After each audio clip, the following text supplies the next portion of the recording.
TNTMTheShow presents Comicast 305 with your host Pablo Gunner, and I'm JD, the smooth talker here, and we're talking nerdy to me.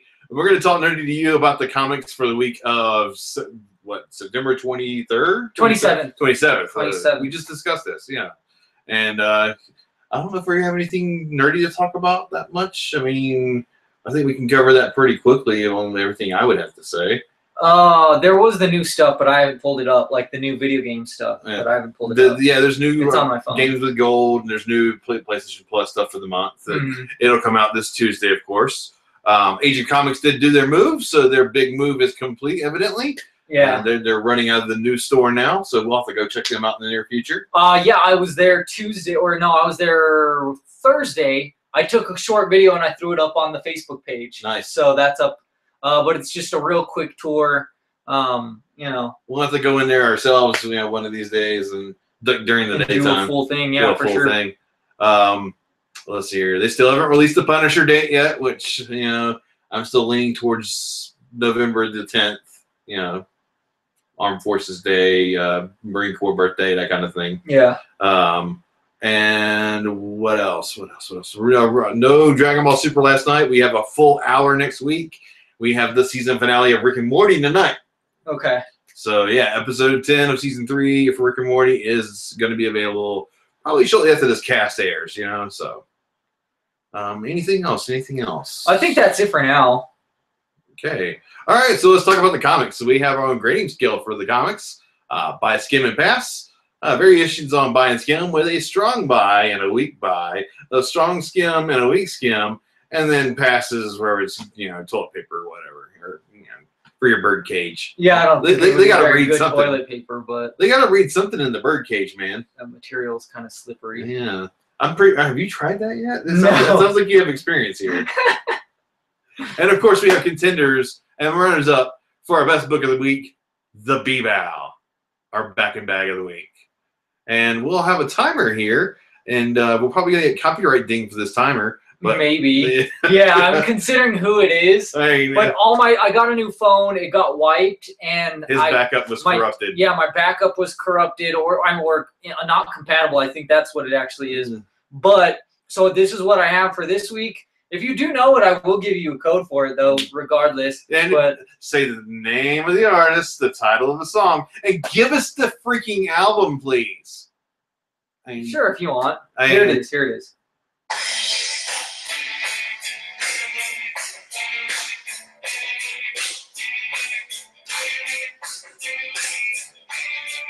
Aw, man.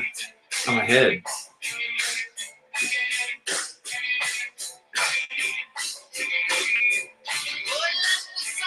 Supposed to be a splash symbol there, man. So I let it play out really long. So I feel like it's iconic. It's iconic enough that just like the main. And no, it's not from the Godzilla soundtrack. So yeah. God, did you ever hear that with Puffy Daddy and this song, and then it was on the Godzilla soundtrack back in like '98? No. So horrible. Oh man, this is a great injustice. Anyway, Vader the Traitor already got it. Vader the Traitor got it already? Yes. Sweet, dude. Nice. What do you want, buddy? Yeah. You get your pick of the litter, because we got it all. Exactly. There's a lot of books this week. We got about 20 books, I think. Something like that. So yeah, it's pretty nuts. Alrighty. But yeah, you're gonna be hearing that off and on. And what you got first? Batman the Murder Machine? Well, first I want to mention real quick, I did read the other one. What was the Red Death? Yeah, I did read the Red Death, and then we totally skipped it. But I totally forgot about it because I didn't get it in. And we got it digitally. Yeah, I got it digitally, and I didn't buy it physically. And so it was really good. It was pretty solid. It was a story about how Batman steals the Speed Force from Barry. Yeah, well, he kind of fuses with him inside the Speed Force. It's really weird and it's really crazy. Yeah, and so he's just like this evil Batman that has the Speed Force. Yeah, so it's interesting. And so this next book is essentially that. So yeah, we have this week we got Batman the Murder Machine #1, and I was like, what? And I thought it was this vehicle that's on the cover. The Batman is the vehicle. But that's not exactly the case. So I don't know where the credit. Oh yeah, so we have writer Frank Thierry and James Tignon IV, artist Riccardo Federici, and then colorist Rain Beredo. And the top letter is Tom Neapolitano, I think it says. He's the ice cream guy. So yeah, and this one is about how Batman becomes cyborg. But it's from a different universe. Yeah. Though. It's from a different universe. He's come to what is it? Earth Zero. I want to see. It says Earth Zero, and so that's where he goes. But he's actually from like Earth. I think something. -44 or 44. I don't know, and stuff. And yeah, it's pretty. Essentially, what it's about is Batman. Like Alfred died. Bane killed Alfred. And so, but he made an AI of Alfred, and he needed Cyborg's help to make him. And so, but he was like corrupted, and so he was like and Alfred ended up like killing all the villains to protect Bruce. Yeah, which is what Alfred would do. And then essentially, he helped him become Cyborg because that was the best way to keep him alive. For forever. So. And then he comes to this universe to Earth Zero, and then defeats that cyborg. So rips his freaking spine and head off. So it's really interesting how each week we're getting a different universe, evil like Batman, you know, and how he got the powers and stuff like that. So it's interesting. It's interesting stuff. It looks really solid. Like I said, the cover is a little confusing because, like I said, it's called the Murder Machine, and I thought it's this giant tank, and it's not. It's like the small dude that's on top, you know? Yeah. But, so yeah. So it was a solid tie-in. It's $3.99. I think they did a pretty good job, and I like how this is going so far. Yeah, it's a pretty interesting thing. Next thing we have is Batman the Dawnbreaker is going to be the next one. The Dawnbreaker. Yeah, it's going to be the Green Lantern. Oh, the Green Lantern one. Yeah, okay. I think it's a solid buy. The art's amazing. It's really got this really weird style to it. My so timer's not working. Yeah. So there it is. Okay. Whatever. But anyway, I thought it was a solid buy, strong buy contender for me. All right, cool. Yeah. Yeah, it looks superb. It's really interesting. It's pretty awesome. It's just, I mean, it's a Batman from a different universe. So you just got to be like, okay. Just go with it. Yeah, I'll just go with it. Just go with it. Just go with it. Just go with it. So. All right. Next up, we have Legacy #1. Oh, excuse me. Marvel Legacy #1. Legacy. Look at that, huh? Look at that spread right there. Giggity. That's freaking amazing. Oh, yeah. Jason Aaron is the writer. Artist is Esad Ribic with Steve McNiven. Color artist is Matthew Wilson. And a ton of additional artists. Should we go through them all or just, you know, insert text here or, you know?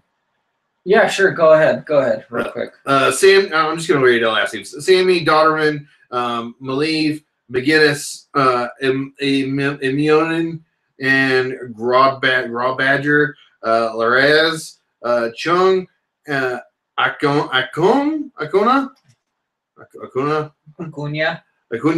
Land, Listen, Diodato, and Marquise, and Core Petit doing the letters. There we go.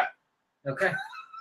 So, yeah, this one's cool, man. I love it because it's Odin. And he has Mjolnir, and he's kind of like, he hasn't mastered Mjolnir. Yeah. And then you have Phoenix busting his balls about it. And this is like the original Phoenix, apparently. Yes, this is only the cosmic entity Phoenix. And then you have a Black Panther. You have Starbrand. You have Agamotto. Iron Fist. Agamotto, yes.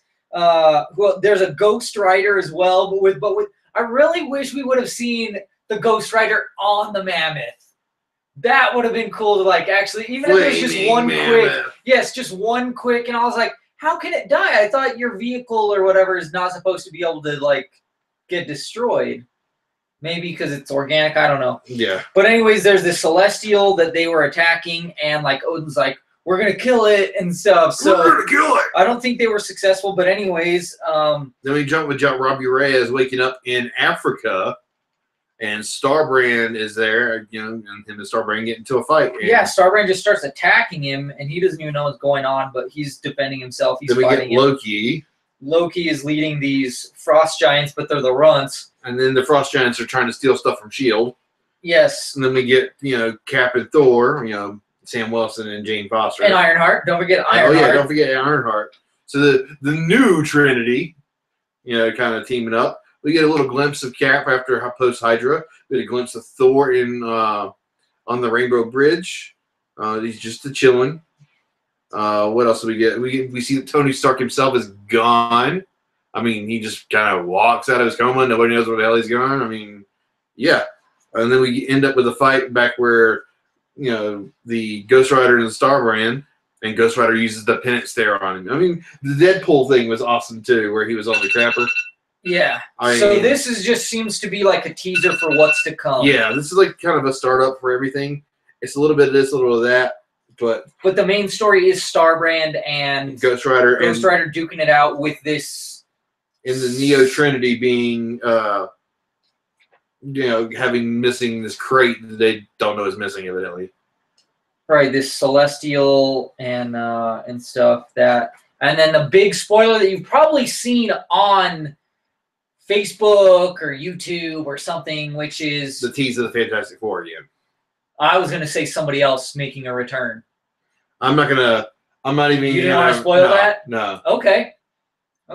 Because this person's been dead for about 3 years, and they brought him back with a tiny gem in his hand. Does this one even have a code? I don't know. It's definitely a huge one-shot. It's a massive book, yeah. I mean, for what it is, it's amazing. And since this person has the gem, then that means we're going to be seeing Gamora soon. Yes, there is a digital code. Okay. So Strong by Contender is Strong by Contender, yeah, it's for book. what's to come, but it's good on its own. Yeah. You know, and stuff like that. Are we giving away the code for this? What did Vader want? A DC book. Okay, we're keeping this code. Okay. We're keeping this code because we're greedy. Strong by Contender. Strong by Contender. Now on to Nightwing, the New Order 2 of 6, $3.99. You picked this up. I did not. And so it is Kyle Higgins. I want to say it's Ray McCarthy as the artist and White. So yeah, so this explains more backstory of how this all came to be. Like there was this huge battle in Metropolis, between the heroes and the villains, and it went for 3 days.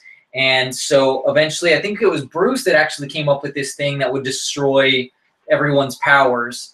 And then after that, everyone decided like, hey, there's a lot less issues now that no one has powers and stuff. So then they put in this program of the no powers, and then Nightwing was the one that actually, did it. So he became like this hero. They got a statue of him. And then it goes into Alfred's still around, and they're talking about his son and how his son has the powers of his wife. Oh yeah, Starfire. Yeah, Starfire. And so they're like, you can't repress these powers because they're not like, he's not a normal metahuman. He's technically an alien, so it's just part of his genetics. Yeah. So you can't stop that. And so automatically they find out the New Order. They come to attack him in the house, and Alfred's like, "F no, you're not taking this kid." And so they deal with him as they see fits, and that's where that goes. So even though he was kind of like the bringer on of the New Order, I think he's also going to be the one bringing it down. So it's interesting. So it's better than what I thought it was going to be. Yeah. So I like it. It's getting better. It's not what I thought it was going to be, and so that's great. I love it when it does like a switcheroo on you, because I thought it was like, oh, it's going to just be him reinforcing this, and then like this resistance going to come out against him, and I was like, oh, he's going to be the bad guy, but it looks like he's going to, you know, still end up the good guy. So I give it a strong buy. Strong buy? And a contender, even. And a contender. It looks great. Got me. I'm down for the rest. Cool? Cool. Now on to Miles Morales. Actually, it's Generations The Spiders. Yep. And I just say Spider-Man. Yeah, I don't know why. They're both Spider-Man. They're both Spider-Man. So Brian Michael Bendis, B&B, is a writer. Ramon Perez is the artist. Masasike is the artist, the colorist. Sazik? I don't know. And Corey Petit is also the letter. I mean, who knows? Let's do this. All right. So this one's really cool. This really, really interesting. This is the stuff I like. He gets thrown back in time, back into, is it high school? College. So, and I love the way he's dressed because it's very time period. Yes. Appropriate. I want to say like 60s-ish, maybe 70s. I will say, though, there's one thing that I did not like, and it's that everybody looks old in this. Peter, like, because this is supposed to be young Peter. Like, Peter actually is the one that looks the most accurate, I think, for the time that he looked in the comics.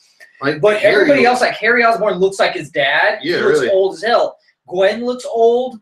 Flash looks old. Like, everybody looks old except for Miles and Peter, which is... Those two should be the most accurate, and they are. And but the Aunt rest, May looks ancient, not. too. I mean, she looks like the Crypt Keeper. Who? Aunt May. Oh, I feel like she should always be old. She looks like the Crypt Keeper, man. But it's cool because, so, you know, Miles is there. He keeps on bumping into Peter, and then he also goes to visit, like, his family. I think he's kind of like he wants to go tell his mom. Well, he right away, Genki and himself, but he sees the first meeting of him and Genki becoming best friends. It's so awesome because it's like, oh, and his mom tells him to piss off. Piss off, you're being a creeper. You're a creeper.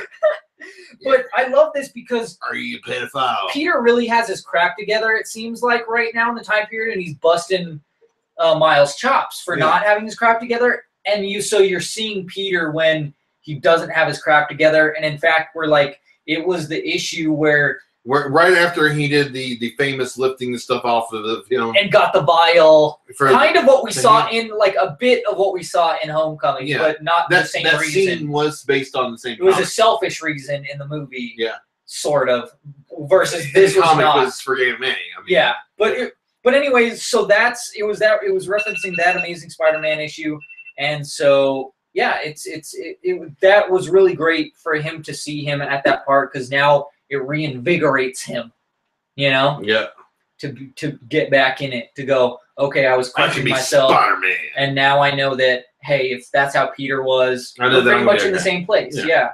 So he had problems, and I have problems, so it's working out. So. Strong buy contender. This is a great book. I love my period pieces, man. Like I love period pieces so much. The art fit very well. And I wish to God that Homecoming would have been kind of a period piece in the sense that, like, hey, if you're gonna do a young Peter Parker, do him in like the '90s, or do him in, you know, like even if you had Tom Holland, I don't know. Something. It wouldn't work. I just it could work. It could work. The possibility could have worked. You know, it definitely could have worked. It could have had a lot of better planning though. So, but anyways, that's a talk for we've had and we can still talk forever about. But anyways, so I give this one a strong buy and a contender. And I'll go ahead and give the digital code for this. Here's M for Marvel, D for Dakin, 0, J for Jameson. K for Chameleon, C for Chameleon, and K for Craven. Craven. Yes, 3, 4, X for X-Men, 9, Y for Yellow Jacket. Yes, and I for interesting. Yeah. Invincible. Sure. Yes. Incredible. All those. Iron. Now I have the Black Monday Murders #7. I really need to switch to trade for this. Words by Jonathan Hickman, art by Tom Cocker, colors by Michael Garland, letters by Russ Wooton. So there's this guy and this, this professor and this detective, and they're going to this place.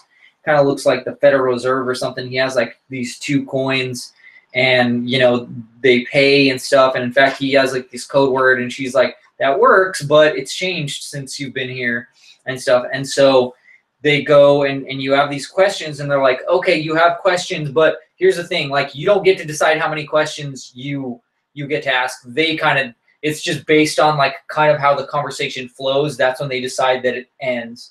And so they're like, okay, whatever. So there's this hideous creature. It's kind of like the Fates is what it seems like. So you have this hideous creature that's with this blindfold, and then you have this like bird, like this weird thing with the skeleton. And then they're explaining how like somebody in the group that's running this stuff messed up the thing and controlled the market themselves. They're answering these questions. He gets his answers question, and he's like, no, two more. And they're like, all right, but you will pay the price. And he's like, I'll pay the price, which results in his demise. So yeah, it's really interesting. But man, this book is really hard to follow. It's really hard to follow when you don't have, especially because it's month to month. Like it's a lot of these comics are easier to follow. The DC comics, especially because they're every other week. And then even with the Marvel stuff, it seems like they come out pretty quick. And then they always the recap. There's not really much of a recap in these, and so it's just better in trade. But it's still such an amazing issue. It looks great. It's really interesting. This is where I feel like we're hitting a really strong turning point here, because like this professor like has a freak out, and so I think it's going to be a big thing. So yeah. Your grade? Strong buy. Contender. Even though like it's better in trade. Yeah, even though it's better in trade, I just it's so good. It's so good if you've been following it. So yeah. Alrighty. Next up, we have Generations with the Captain America. Yeah, the Americas, and I'm like, what the Americas? Can we not just call it? So hold on, the Captains or the Captain Americas? Why does that mean Captain America, Steve Rogers, North America, and Captain America, Sam Wilson, South America? Sure. Yeah, why not? All right. Bucky would be. Did you say Central America? Central? I thought he would be Canada, and then Cap can stay in the U.S. and then Sam Wilson can do everything that's south. He can fly, so it's easier for him to get around. Yeah. But anyways, Nick Spitzer is the writer. Paul Ringnaud is the artist. Laura Martin is the colorist, and Joe Caraminga is the letterer. So Sam's getting interrogated by what's left of S.H.I.E.L.D., I guess. So now we're actually finding out that this moment that everybody got teleported to was right after. It was during or right after the big battle against Hydra Cap. And so this one, they're interrogating him about it. They're like, hey, you guys disappeared. What was that? And so he's he recollects it. He doesn't tell them, but he recollects it. Yeah. See their memory. And so he gets transported back in time. He joins the army, World War II, and everything like that. He meets Cap. And essentially what's going on is all the moments of weakness that Steve Rogers has, Sam is there. Sam Wilson is there. And so, like, it's him the first time he's pretty much gone to battle. He's, like, puking his guts up. And he's like, man, I don't know if I can do this. And he's like, you got this, man. You got this. And stuff. And then when they unfreeze him, he's like, man, I'm so lost and everything like that. And he's like, I don't know what to do. And he's like, at the time. Yeah, and he recognizes him, and he's like, you got this, man, you got this. But of course, it's a different pep talk. And they cover all this time, even when he loses powers and stuff like that. And and so he's seeing himself too. He's seeing himself in it as well. Rise as the Falcon. And become Captain America after Cap was shot and all that good stuff with the Civil War. And he even old Cap goes to old Falcon as, for advice. Hey, should I let him be Captain America? Because this is a hell of a burden to have. Yeah. He's like, no, the burden is you. You've done so much in your life. It's living up to that expectations of the burden. And he's like, okay, yeah. But yeah, so it's like this alternate reality, and it's great because we also find out that it was actually Kobik, the Cosmic Cube Shard, that did this kind of 2-4 at everybody. Yeah. And they talk about that too. This whole group where they encounter these things, they talk about that. They go have some lunch at the diner. So shawarma? No, it's a It's a 50s diner. It looks like a 50s diner. So yeah, looks like a Waffle House. good stuff, dude. It's good stuff. Yeah. It was weird too, though, because I thought it was going to be more the other way around, where it was going to be Cap mentoring Falcon, and it was weird how it was like Falcon mentoring Cap throughout the ages. But But this is an alternate thing that existed within itself. Yeah. So now we know what it was. And that's the other thing, too, is that, like, especially the Jean Grey one where Uatu shows up and he's like, oh, you could mess things up if you tell her too much, or you could just keep it just fine. They literally could have done anything. And it wouldn't have messed. There would have been no consequences. And that kind of bugs me. Mouse could have just, like, straight up ganked Peter Parker, and there would have been, like, still story. And he's like, I'm the Spider-Man now. Yeah. No repercussions, man. No repercussions. Sam could have taken out Cap and been like, I'm the captain now. I'm Captain Hydra. I am the captain now. But it's still good overall. It's still really solid. They were all overall pretty interesting, and I'm glad that we finally found out. Hey, is it real? Is it not real? What it was, where it came from, and everything like that. Yeah, time period and everything. Because we're all done with these. We're all done with these. They're all done. They're all the generations are all done. Yes. So yeah, what do you give it, friend? That's a strong buy. It's a contender. This is a great book. I enjoyed the heck out of it. We get to see the lifetime of Sam Wilson during like American history and influencing Captain America, and how that kind of went back and re-influenced him as well. I mean, we saw the biggest time paradox in the world, and it was great. It was well written. Yeah, phenomenal. Yeah. Strong by contender. Here's the digital code. O for Osborne. 2. F for Fantastic. N for Nixon. X for X-Ray. J for Juliet. P for Peter. 6-9, P for Peter, X for X-Ray, P for Peter. Cool. Now, I have Cable number 5. James Robinson is the writer. Yildiray Sinar is the artist. Jesus Abartov is the colorist. Corey Petit, Joe Sabino on the letters. And so, this is great, man. This is just great. So, we have Cable, and he's setting up a trap for this guy in, what is it? Approximately late Cretaceous era, and so this guy shows up with all these armies that he's been amassing over time, and he's like, oh yeah, you weren't prepared for me to have an army, and he was like, oh yeah, right, and then he gets all the dinosaurs to come and take out this army and stuff, and then they throw down hand to hand, and it's this awesome fight, and you think like he ends up winning in the end. This evil dude, and then he puts this time sword together, and it turns out it was all a setup.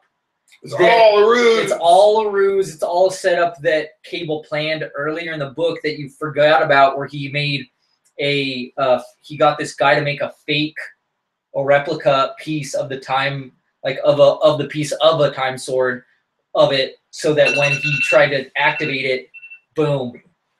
So dang. It's awesome, dude. It was cool. I was like, I like that. That's cool. That's different, man. You know, like, and so I don't know really where they go from here. It does say the end, so this is the end of this story.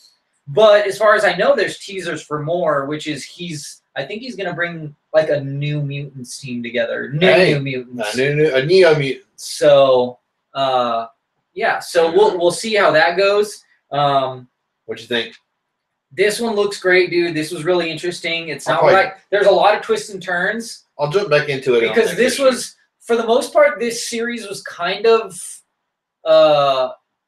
like it was kind of predictable, and this issue was not at all. And it was what became before it that made it unpredictable. So now, I would probably say that the previous issues are stronger. So this would be better in trade, but it is a phenomenal thing. It's something I would like to read in trade.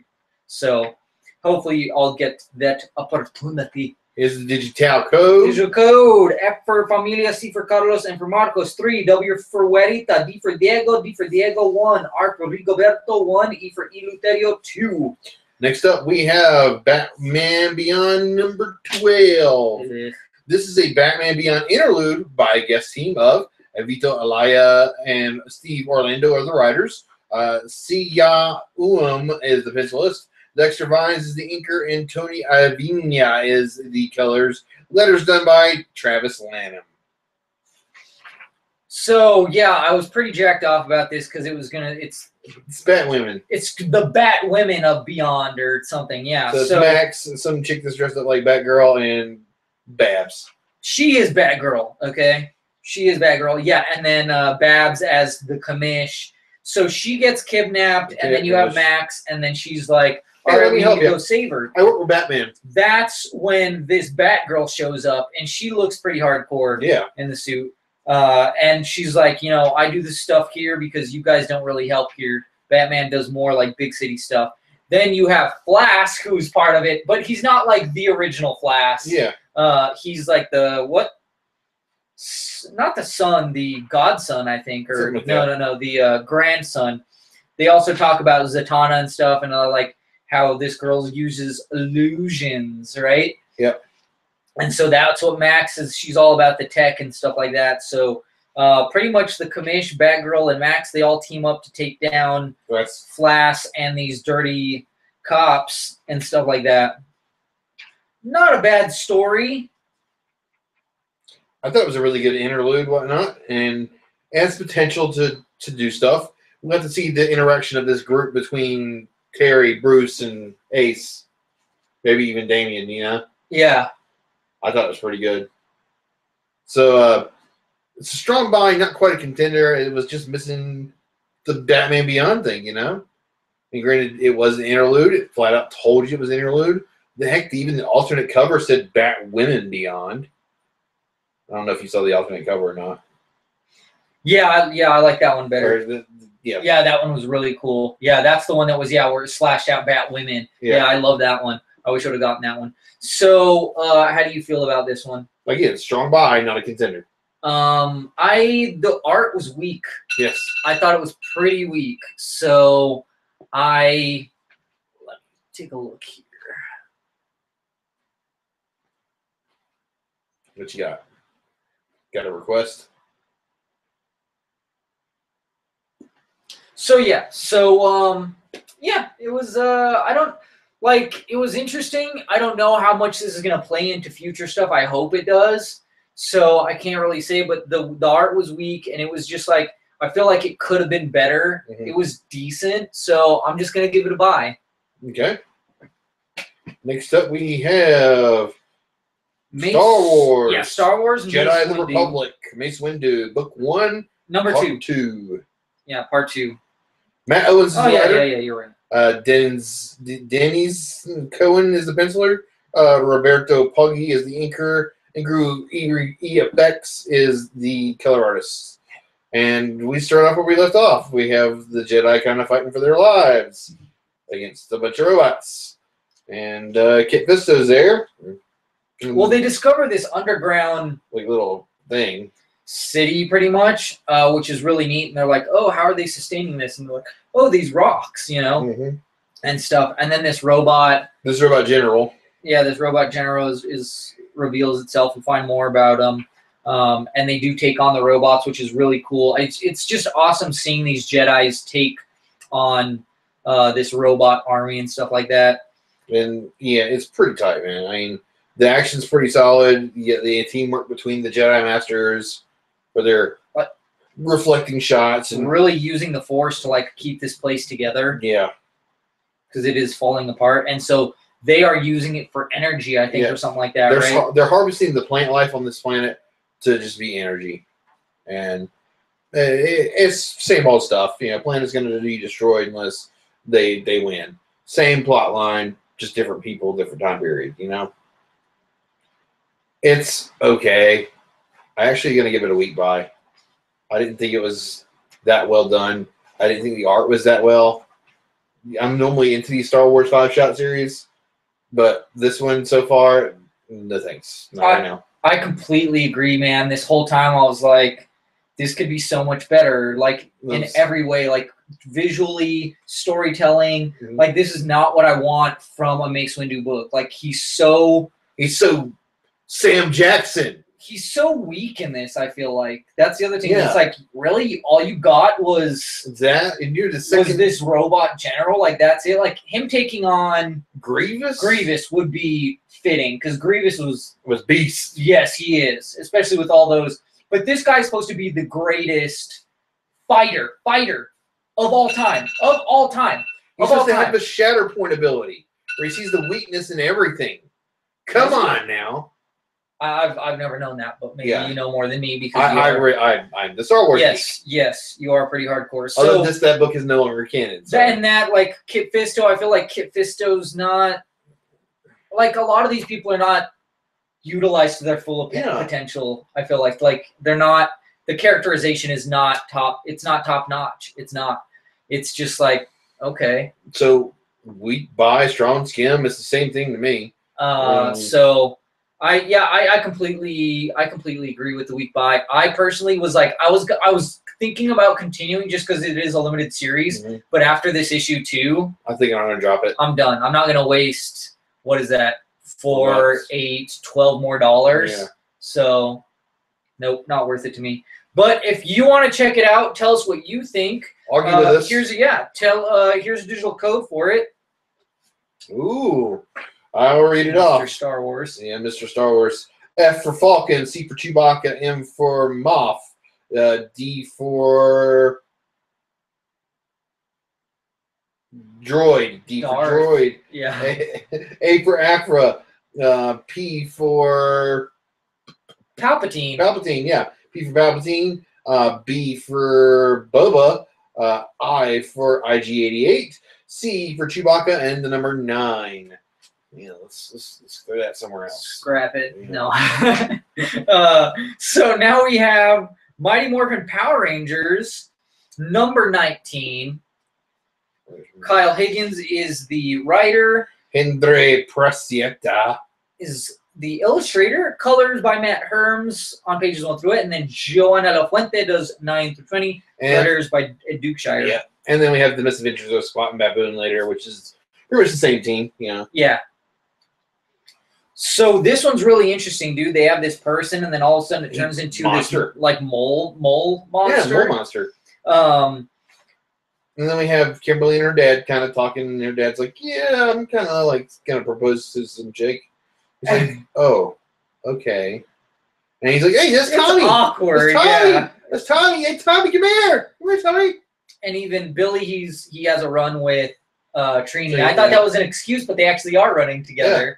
I've always loved their connection. The dynamic. Yeah, it's been great. And then because of this situation, they teleport in and morph and all that good stuff. And then they find out another one. It's like an electric bird or something like that. A crow that's electric, yeah. And so 3 of the Power Rangers go face that, and 3 of the Power Rangers face the other one. Right, they have to split up, and they're like, it's not working out very well. They're getting their butts whooped, and then they time it to where one monster kills the other one. Because the mole monster slows them down, and then but also can electrocute them, right? Mm-hmm. So it's like sapping their speed and their power, but also electrifying them, and then the other one electrifies even more, so they time it perfect. And then I love Finster's just like, he's like a serial killer, dude. Yeah. Like, I love it. He's like, oh, yeah, so I worked at this for many He's months. like, this is art. And then this lady knocks on the front door. The command center. And she's like... Her name is Grace. And she's like, yeah, I need to talk to Zordon. I was his Red Ranger. What? Yeah, and then the Squat and Babu was... the Zord shows up to fight them, and they're like, oh, it turns out we were the bad guys. Yeah. So... Pretty good. I enjoyed the A story, of course. You know, I'm not a really big fan of the Squat and Babu stuff. It was all right. It was fun. It was whatever. It's lighthearted, dark story. Yeah, it's good, dude. Like, this is so good. I love this teamwork. I love, like, how you're getting down to the nitty-gritty. This is Like if you were a fan or ever wanted to be a fan of Power Rangers and it was too kiddish for you, This is not kiddish. this is the perfect thing for you. Yep. This is perfect for you. Like this, if you're an old school fan, this could not be more perfect for you. And if you disagree, well, I hate you. No, I'm just kidding. But it's a strong by contender. Strong by contender for me as well. All right, next up I have Ben Reilly, the Scarlet Spider, number 8. This is written by Peter David. Artist is Will Sliney. Jason Keith and Drew Crossley are the color artists. And Joe Caramanga is the the letter. Yeah, switch to one. So we leave out where we left off last time. He's explaining to Kane, hey, you know, I kind of flirted with death. She brought you guys back to life and made me pretty again. And he's just kind of laughing, and he's like, oh yeah, you were the villain, you were the bad guy. And then they argue, and you know, of course they run off like brothers. They're fighting. They're brothers. That's what it is.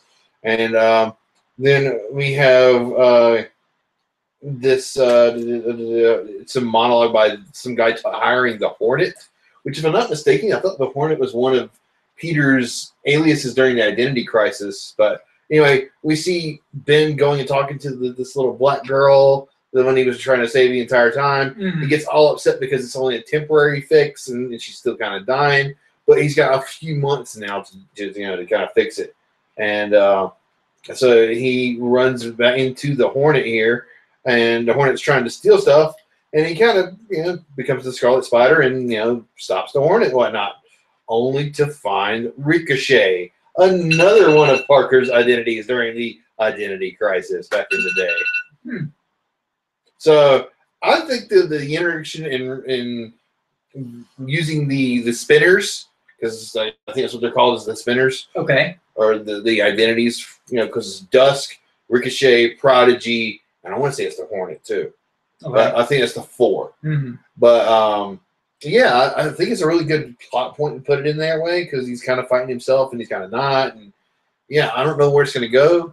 He does look all pretty and stuff, but I like it. Strong by contender.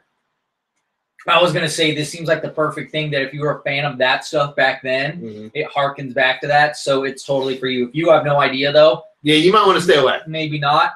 Or you might want to read that and then this. I don't know. Yeah, read the Clone Saga. Catch it later for a trade or something, maybe. Yeah. I don't know. But it is time for a commercial break. Time to talk about one of our sponsors, Twin Suns Comics and Games. Gaming? That's no moon. No. It's not. Dude, I was talking to a guy at work the other day, and he was like, dude, I could play Magic at Twin Suns. I was like, yeah. Play Magic at Twin Suns, and then what's cool is every 5 minutes you can use the Pokestop.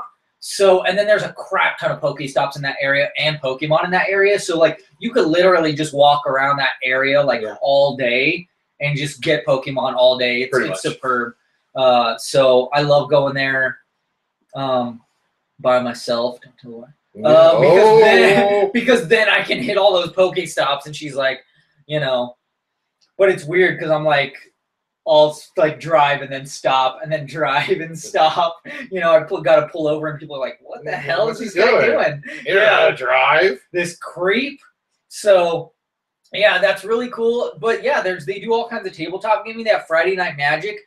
They do send me the invite, so I'm going to try to do a better job of sharing those invites with our page and with our group. Yeah, so that people know about that are hardcore into Magic or Warhammer or HeroClix. I've always wanted to get into HeroClix, but I just because it's just like it's figurines, but they're small and you can use them to like fight each other. Yeah, that to me sounds really cool.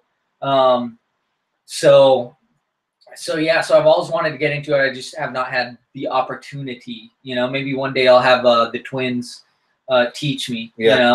So because they know their stuff, they know all that stuff, and that's what's great. Like they're there. They are there playing it. Like if you go there most nights are open late, and they're open late because of the tabletop gaming. So if you go there late, they're playing it with everybody else. So they'll be like, hold on, man. Let me get through this, and like, what's up? I'll make you wait. I'll ring you up in a minute. Yeah. Just 1 second. Or he'll be like, hey guys, hold on. I gotta go ring them up. You know what I mean? Because they're there, man. Yeah. They love it. They do it, and they're always like playing. like Star Wars on the TV because they have a TV there and Yeah. stuff. And dude, like that place has so many cool Funko Pops. They have a Megazord Funko Pop that's rare. I want to say it's like $60-$70. It is wicked.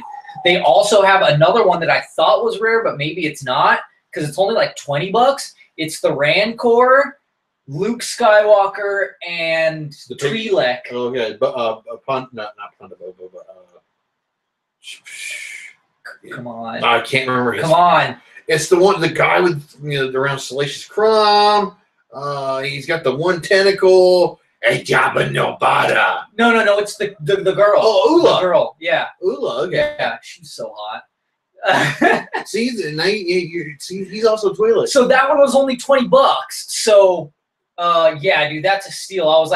I told him, I was like, dude, how are you going to have this one next to this one when this is way more and big? It's like 3 in 1 and it's $20 and this one's like $60. And he's like, well, that one's rare. And I'm like, oh, okay, that makes sense. Yeah, the Power Rangers ones are kind of rare. Yeah. And I'm sure they'll be taking them to Santa Fe Comic-Con because 2 of the Power Rangers are going to be there. So they're going to sell out of that stuff. So you might want to grab them before Santa Fe Comic-Con so that you can take them with you to get them signed by them. Yeah. That'll be really cool for sure.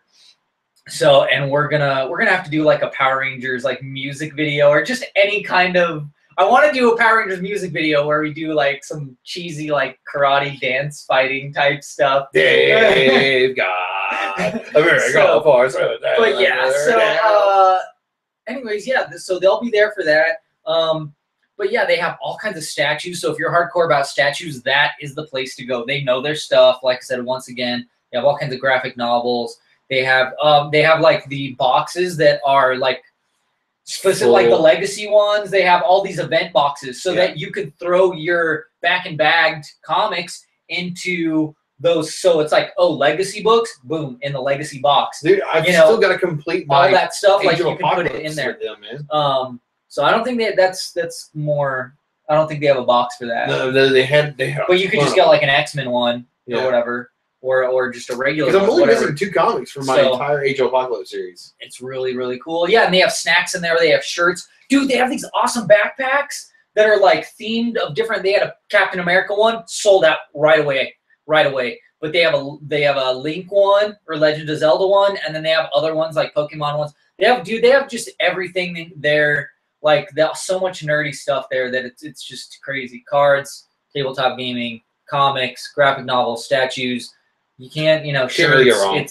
It's they got most of your bases covered right there. Yeah. So check them out. They are located near Coors and Montano. I can never remember. Yeah, I think it's closer. Well, it's in between. Well, it's more closer to I think La Orilla. I think. La Orilla, yeah. Yeah, La Orilla and Coors. I want to say it's closer to there, like across from the Flicks Brew House by the Wex. By the Wex. So that's where it is. So look them up on Facebook too. Follow them on Facebook. That's where they post all their events too. So if you want to follow them on there, boom, that's where you get it. Kapow! Now back to some comics. Next up, the Gunner has the Mighty Captain Marvel #9. Right. So remember how we were talking about how there's the generations and they make me want to get into the series, right? So you're seeing the Captain Marvel here after reading Miss Marvel and Captain Marvel, right? More so the Captain Marvel and Captain Marvel. Okay. But yeah, both.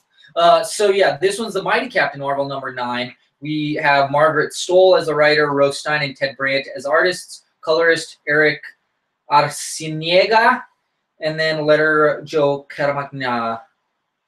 So this one is really like a wrap-up issue because she's like all sad and stuff, and I didn't really know why she's sad. But apparently Natasha died fighting Hydra Cap. Yep. I did not know that. So she got like knocked the hell out. You heard it here. She is dead. And then also what's his name is Tony Stark has disappeared. She does like some training with her buddies Jessica Jones and the other Jessica Drew. Jessica Drew, yes. And she's just talking about all the people that she's lost during this last arc and stuff, which actually, or just period. But over the last arc, it's been a few people and stuff. Then they're talking about her getting out there and dating. She does Cloak and Dater Soups edition, and it's super people, but it's not really them. You know, it's just like lookalikes and stuff. So yeah, so it's cheesy, and she's like, yeah, this was all on me. I should have kept Cap in check and stuff, and everything's my responsibility and stuff. And she's just like, I feel lost. So this is wrapping everything up. So this is not a good jumping on point. No. It is not. But at least I got the information that Natasha's dead. Natasha's dead because Hydra Cap he just beat her. Took the shield to the back of her neck or head or something. That's pretty good. Yeah, so that's sad. And I'm like, no more moose and squirrel. Yeah, what's going on with that? Like, no moose and squirrel. Because what's that other? Didn't they have a replacement for her? Where is she? What was it? Red Widow. There's a Red Widow girl that's like she was also in the Red Room, but there's also Nadia too. But that's not the same. That's not who I'm talking about. Yeah, I know you're about. We'll see. So I'm wondering if she's going to be the new. Maybe she'll join the Champions. You know, the new one. Yeah, I mean, I haven't seen her for a while, so I knew they did a book on her. They're bringing back a certain person in the Legacy books. How come they can't bring her back? You know? Oh, she's not dead long enough. No, she's not. Okay. She's probably not even dead, man. She's not a man. So yeah, it was, but it's not bad. I don't really care for the art style too much. I feel like it kind of fits, but it's one of those things that you have to warm up to. And like I said, it's the ending of a thing, wrapping it up, so it's not a good jumping on point for me. So I'm going to give it a lower grade. For me, I'm going to say that this is probably a weak buy, but that's just because I'm getting in at the end. I think the next issue, I'm going to check out the next issue, though, because it's a legacy issue, and I want to see where it goes. So, yeah. Here's a digital code. F for Familia, C for Carlos, M for Marcos, A for Alamos, K for Kilo, 4, N for Novella, Y for Yucca, 0, Q for Quintana, X for Xavier, X for Xavier. All right.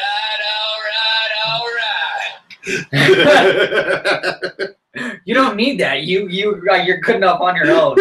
So now I have Archibald number 24, Archiekins number 24, Archie. And so we have story by Mark Waid, art by Audrey Mock, colors by Kelly Fitzpatrick, lettering by Jack Morelli.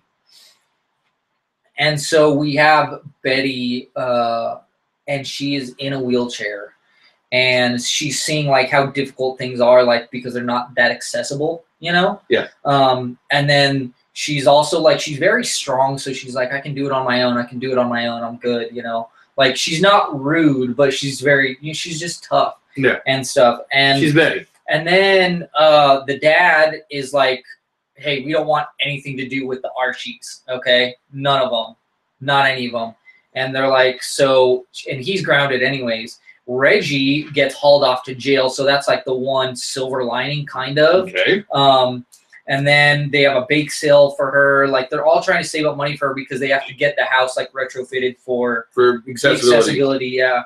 And so she's really frustrated, especially because Archie's not visiting her, but she doesn't know that her dad's banned him. And so he sells the car that they were working on for money for her, for her to help. And so he goes and gives that to the dad, and he sends a sign that he's still there, that he cares, that he's still there. So I love that.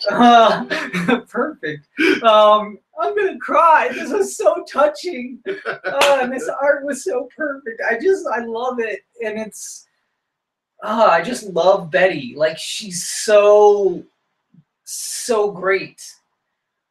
Yeah, strong buy contender. Now next to like the exact opposite. Yeah, let's go to hell with Thanos. Thanos, number 11. We have Jeff Lemire. Jeff Lemire is the writer. Or Herman Peralta is the artist. Rachel Rosenberg is the color artist. Clayton Coles is the letterer. And we have Daddy and son, who's imbibed with the Phoenix Force. which is really confusing because I thought Phoenix was Ed the Gene. No, not yet. Yeah, okay. Not yet. So this explains why Phoenix hasn't hit Gene yet, at least. Mm-hmm. And they're just fighting. They're duking it Nebula out. and another dude are trying to not Get away from this planet Yeah. because it's gonna get destroyed between these two. And Death is there, just kind of going, "Yep, I did this. I did this. Look at that. It's pretty."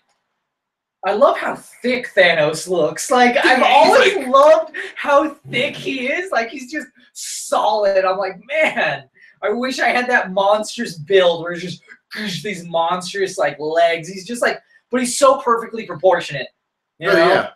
Yeah. And he's just like, him and the son are just duking it out. Who hasn't wanted to duke it out with their son, It's almost like seeing Apollo and Rocky, you know, it's so cool, but it's like on this epic cosmic. They blow up a freaking planet, man. Yes, and I love these two.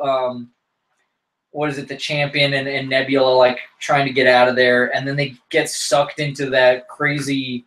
The crazy era with the three fates. The and black. stuff. What is it? The black well or something like that. Yeah. Or whatever. And yeah, it's interesting. It's cool. And it's messed up, and it's awesome, and it's just the art is amazing. Yeah, the It's story just is epic. It's fantastic. just pure, like it's mostly just pure them duking it out. But there's not many books where I can say the fighting was done this well.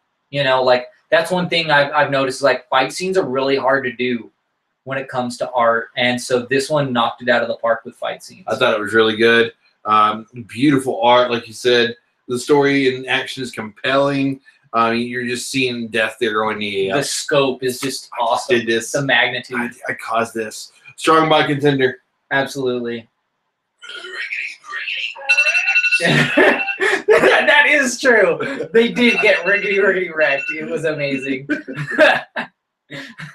I'm just pulling these right off my device here. So awesome. Yeah, that's it for that book with Strong by Contender. But did you want to keep the code for it? Because it is pretty. It's pretty epic. Okay. Yeah. It's pretty epic. So yeah, that makes it's epic. That makes two that we haven't given away. Alrighty. But someone else answered for the code, so they get Legacy. Okay. So that one's already called for. All right. So now we have one left. But this one's not. We have Hal Jordan and Green Lantern Corps number 29. This one is legitimately the Green Lantern Corps. They're all teaming up. Robert Venditti is the writer. Penciler is Rafa Sandoval. Jordi Tarragona is the inker. And Tamu Mori is the colorist. Dave Sharp is the letterer. There we go. Okay.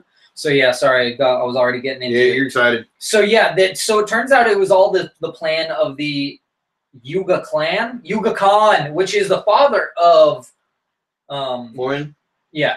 So yeah, it's crazy. You see the Lantern Corps, they all come together to fight this thing because more of these Omega Beam creatures show up. And it's epic, dude. They find their weakness. Cool. They find their weakness, but they all exploit them in different ways. I love it. This is how you do these awesome constructs. This is what I'm not talking about. Like, not no lame truck, a space truck, when you could have done like a space bow and arrow. But anyways, but yeah, it's epic, dude. And then the one shows up and they're like, oh, this one's fortified. So, the sniper comes down to John Stewart, the sniper, Marine Corps sniper. Ooh, situation couldn't be better. There's no wind in space. No. It was sick. That's one thing is I feel like John Stewart is really underrated.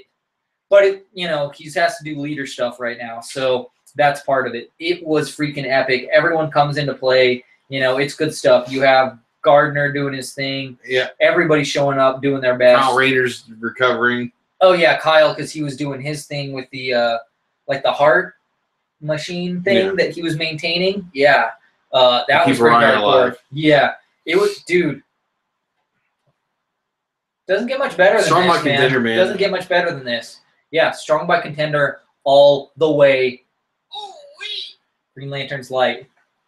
I'm having too much fun with this. Good times. So I got Infamous Iron Man number 12. Writer, Brian Michael Bendis, BMB. Alex Maliv, artist. Matt Hollingsworth, color artist. VC's Clayton Coles, letter and production. And so this person has revealed himself. It is Mephisto. Ooh. So Mephisto created a fake version of Victor Von Doom's mom. Wow, that's That mean was as so hell. like it was so convincing that she thought she was real and he thought she was real too. It is messed up. So we have Doctor Doom and you have you have the Sorcerer Supreme, which I feel should be Doctor Doom because I think he's more powerful at this time, but whatever. He doesn't care about that. So they are fighting Mephisto, and this is great because Mephisto, he does this breaking down the fourth wall and explains this whole thing, his whole scheme to you while this battle's going on and stuff. And he's like, they're gonna banish me, but it was so worth it because this is gonna destroy and ruin Von Doom. He's like, I was hoping that one of the good guys was just gonna whoop on him and it was gonna make him go bad or kill him. But he's like, but this is gonna drive him nuts, and it does. Like he starts seeing like his mom's withering away, and he's like falling apart, dude. And he's like, what's going on? And then it's messed up because he also disguised himself as Reed, and so he has to explain to Ben like, no, that was Mephisto. It wasn't actually Reed. And so he even tries to duke it out with him, and he's like, nope, teleports him away and stuff. And Sharon's like, I'm taking you in, and he's like, how? He's like, well, if it wasn't for this, I was gonna go take down Hydra base. So if you want, I can do that instead of you taking me down.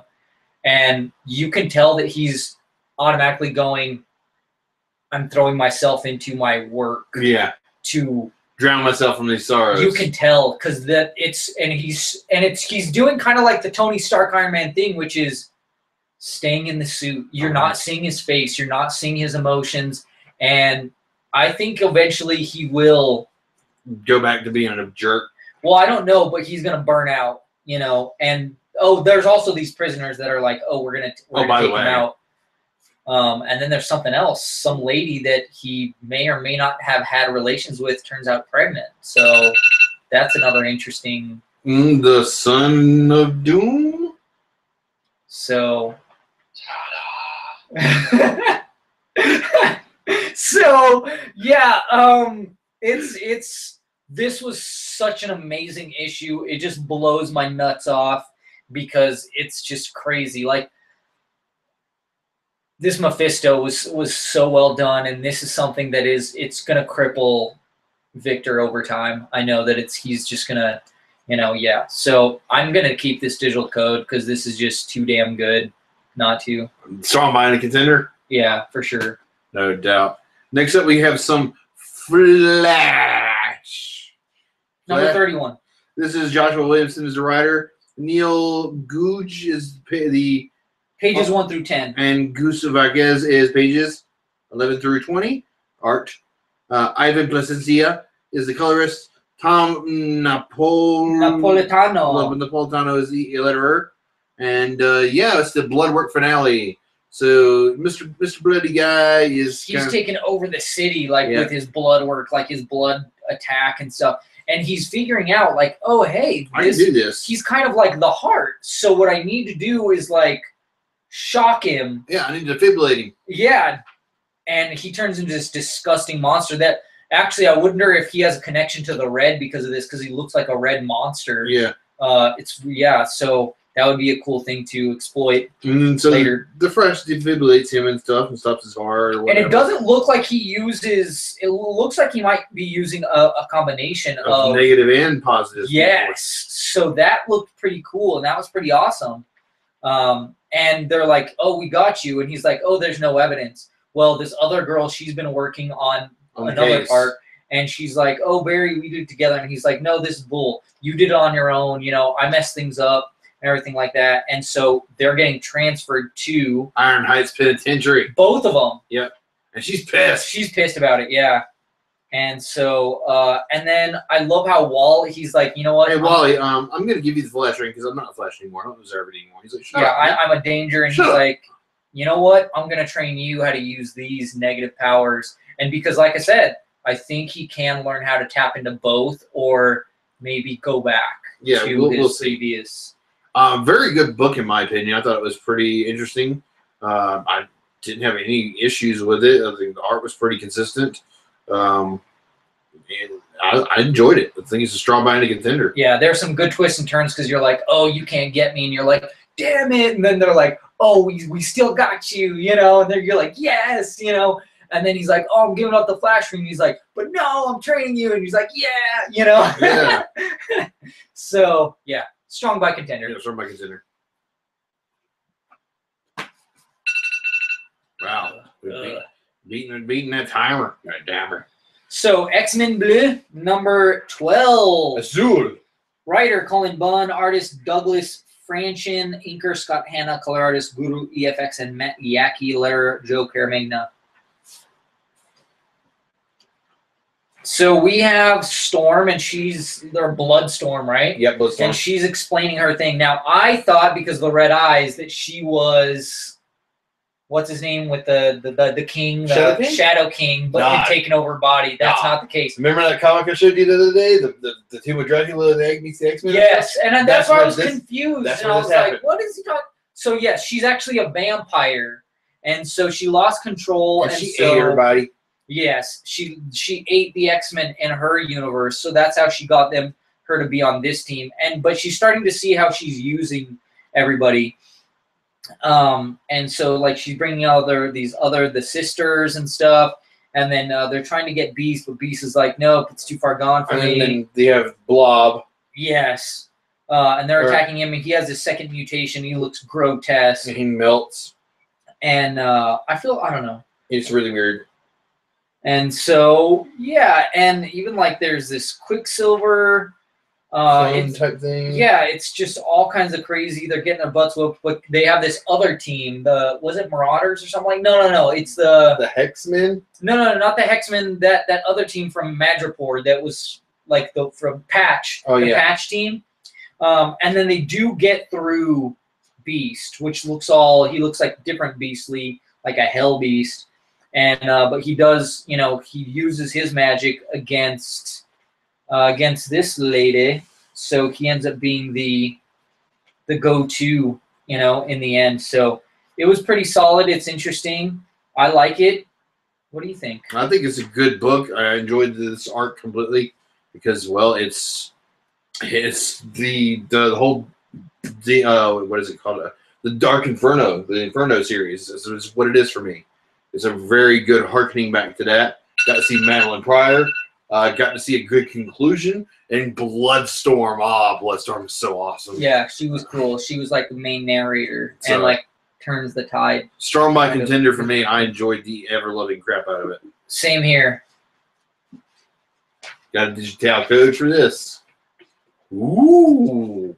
Digital code. We have C for Charles, Z for Zed, E for Eduardo, 1, 6, C for Charles, J for Jubilation, V for Victor, F for Fantastic, 6, S for Spider, P for Peter. Guess what time it is?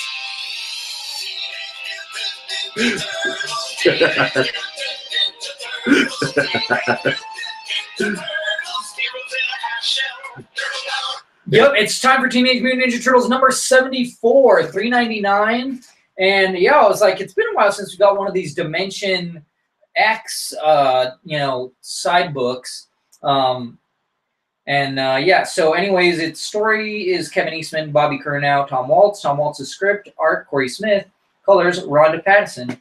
And so this one, they're getting chased by this freaking horde, and so they need help, and the Triceratons show up to help take them out, and Ace gets them out of this bind and stuff. They have all of these people that are going to testify against Krang and stuff, and it's really interesting how they do this, this court thing. The Triceraton, like general or commander, Commander Zom, he's like, hey, we've taken some hits, we're protecting you, but you have to promise me that after, that you need to give us our own planet and stuff. And they're like, okay, after the Krang situation's been dealt with, we'll help you find another planet.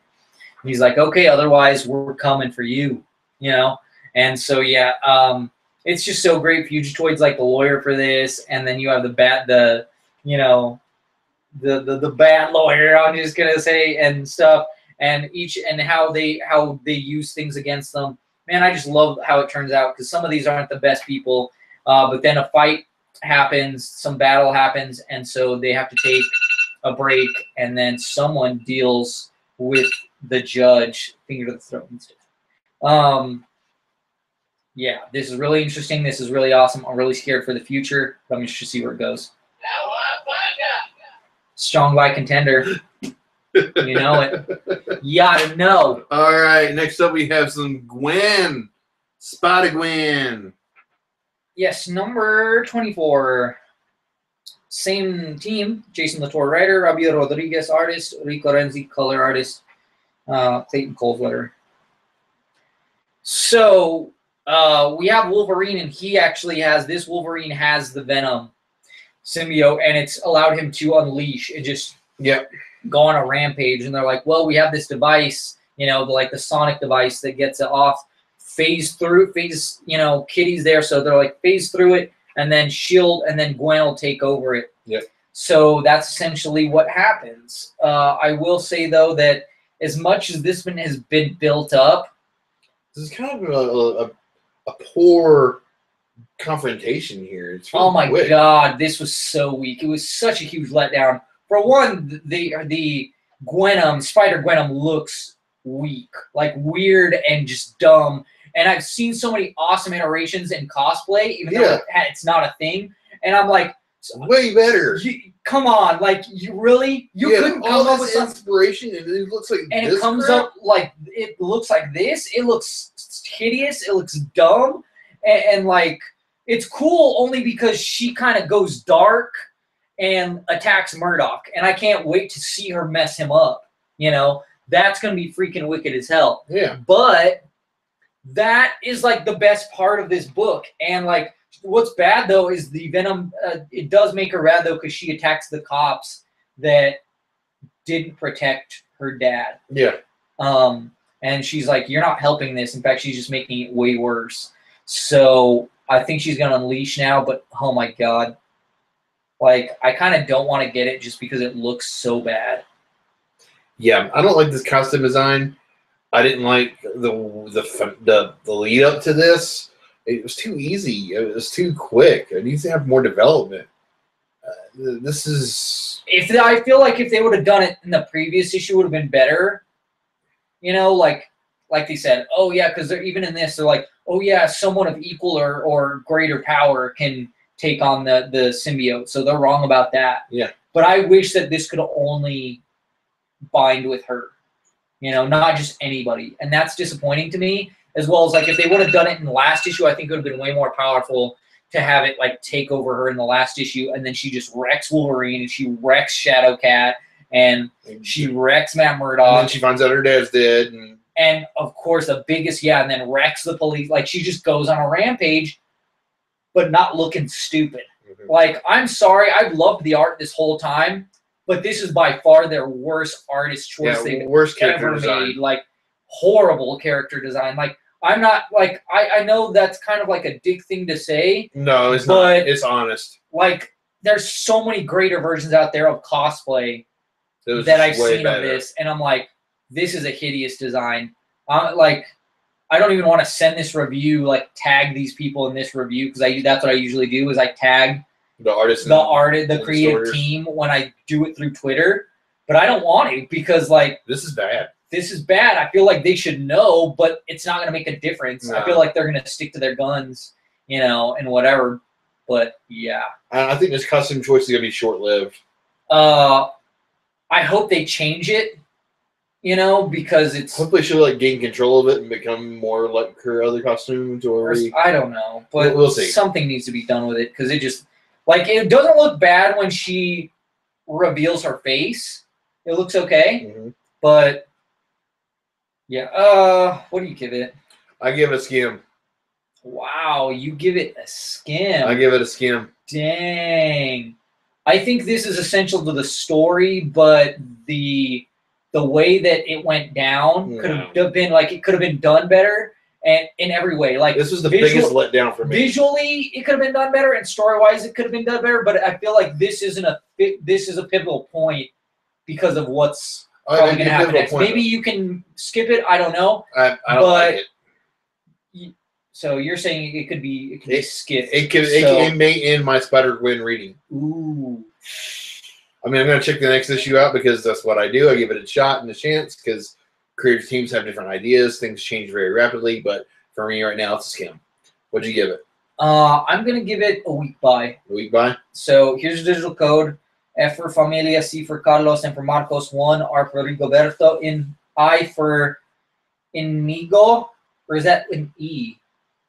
Inigo. My name is Inigo Montoya. Ignacio.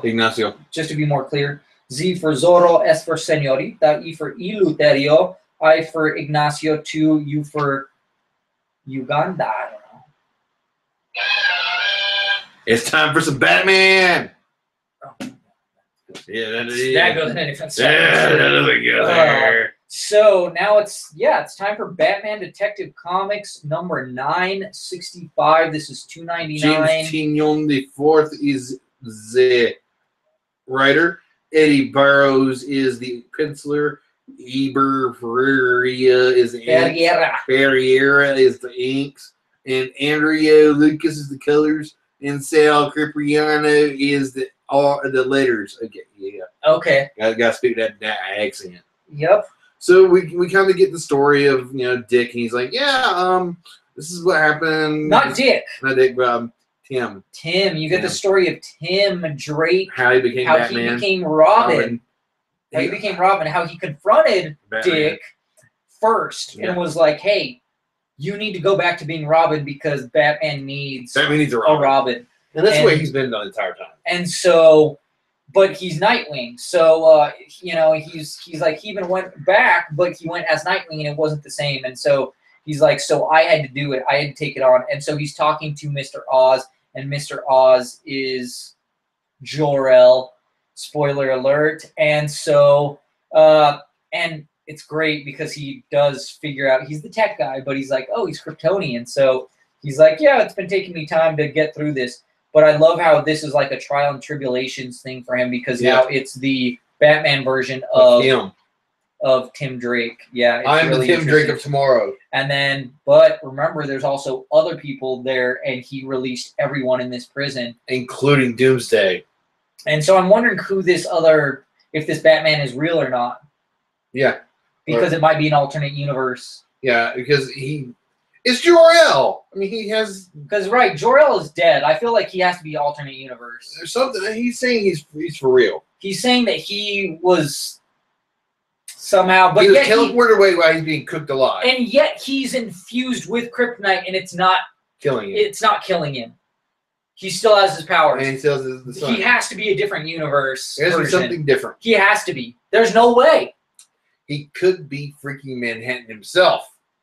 So, Manhattan, maybe. I mean, I don't know. Something doesn't smell right. But you can tell that Manhattan put him there. I think Manhattan is the one that orchestrated this, maybe, and that's why, too. The whole DC rebirth. So, yeah. Ever since the New 52 on. It'll come out. It'll come out. In fact, it might come out in the next issue. So, but this one? It's Stromai's contender, man. Oh, it's amazing. I love it. I've always liked Tim Drake just because of the fact that he's like he's the smartest one, and he's the best detective, I think. He may not be the best fighter. He may not, be an orphan. Is he an orphan? He becomes an orphan. He becomes an orphan. Because remember, his dad was in a wheelchair for a long time. Yeah, he had parents, but okay, whatever. Yeah, awesome Tim Drake issue. And it's what we finally wanted, I think, right? Yeah. What's next? We have Action Comics. Superman Action Comics 988. The Oz Effect Part 2. Dan Jurgens is the writer. Ryan Sook is the artist. Hi-Fi does the colors. Rob Lee does the letters. And, of course, we have Jor-El kind of spilling his story. I mean, that's kind of where we're sitting at here. And he's like, this is how my father was, and yeah, how we were going to get a mass exodus out of there and save the whole planet, but no, I only had the opportunity to save you. I saw your mom die before my eyes, and I was teleported away. And so he said some force did remove him from the blast Mhm. to Earth. He ended up in, I want to say, like Kondak or something like that. Yeah. And where he saw like the worst of humanity and everything like that. How there was this family that they were like protecting him and feeding him, and then like the son betrayed him, and then they all died, and then his oh man, the Nazis, like he's seen the history of humanity, and then he's like, yeah, they don't deserve you. Let's go away together. yeah, grab your family, let's go. Yeah. So it's interesting. I like it. I'm interested to find out what's going on with the more. Total exposition and whatnot. Yeah, yeah. Huge So- revelation. You know, I feel like we pretty much revealed most of it though in the last book because we were thinking of this book. Yeah. So yeah. But what do you give this one? I think it looks great. It looks fantastic. It does look amazing. amazing. It's action packed. And they have two different styles of art almost, because it's like the gritty stuff when he's in Kondak, and then past. like the more kind of like warm When he's elsewhere. current time, you know. Yeah. So yeah, that's strong by a contender for me. I enjoyed it. I thought the cover was just amazing. I mean, just And look I at got this awesome lenticular cover. It's so cool. where Laura She's getting Jor-El, blown away. she's getting crispy. Yep. So strong by contender. Yep. It's that time, right? Yep. There's also pack list number 5, but it wasn't in my box, so I'll get it next week hopefully. So I definitely have to review it. Heck, that might have been a B-bout. I don't know. Maybe. But we're about to find out here now. So I know what my B-bout is. I don't know what my B-Bell is. So yeah. You know what? Let's just we have Batman the Murder Machine. Which was amazing. We have Marvel Legacy. I think number Legacy's 1. gonna be my runner-up. Okay. Nightwing New Order. That was good. Solid stuff. The Spider-Man. Generation Spider-Man. Oh yeah, Black Monday Murders, but you got to get that in trade. Definitely better. Oh, Generations. Generations Captain. Sam Americans. Cap. Yeah, Sam Cap, Steve Cap. Cable was freaking amazing. Power Rangers great. freaking superb. Then we have Thanos was epic. Green Lantern Corps. Infamous Iron Man. Flash. X-Men Bleu. TMNT. Yeah. Batman. And Action Comics. Wow. Well, this one's very hard for me for runner-up, because right now I have three books for runner-up right now, which is TMNT, Infamous Iron Man, and Hal Jordan, Green Lantern Corps. What do you think is my runner-up of these 3? What do you think? Out of those 3, I think the Turtles is gonna be your runner-up. You think so? I think so.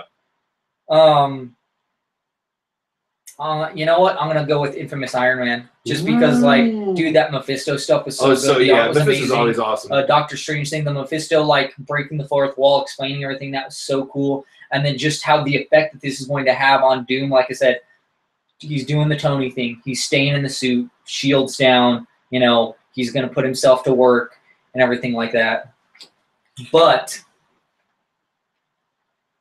my B-Bow is Detective Comics. That Tim Drake story. Oh, it was so good. It was amazing. I loved it. I thought it was fantastic.